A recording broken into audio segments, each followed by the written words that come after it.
20 స్థానాలకు ఎదిగింది.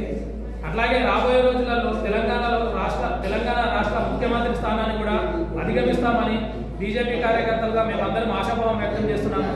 ఇంకా రాబోయే రోజుల్లో స్థానిక సంస్థలలో ఎంపీటీసీ ఇంకా జెడ్పీటీసీ సర్పంచ్ స్థానాలను కూడా బీజేపీ అధిక సంఖ్యలో కైవసం చేసుకుంటుందని ఆశాభావం వ్యక్తం చేస్తున్నాం. భారత్ మాతాకి జై. తెలంగాణలో బీజేపీ పార్టీ అభ్యర్థులను టీచర్ ఎమ్మెల్సీ మల్కా కుమ్రాయ్ గారిని మరియు అదేవిధంగా గ్రాడ్యుయేట్ ఎమ్మెల్సీ అంజిరెడ్డి గారిని గెలిపించిన టీచర్లకు మరియు గ్రాడ్యుయేట్ ఓటర్లకు బీజేపీ మాసర్పేట మండల శాఖ తరఫు నుండి అభినందిస్తున్నాము. రానున్న స్థానిక ఎలక్షన్లో కూడా బీజేపీ అత్యధిక సీట్లను సాధిస్తుందని చెప్పి, తెలంగాణలో రానున్న రోజుల్లో బీజేపీ అధికారంలోకి వస్తుందని చెప్పి ఆశాభావం వ్యక్తం చేస్తున్నాం.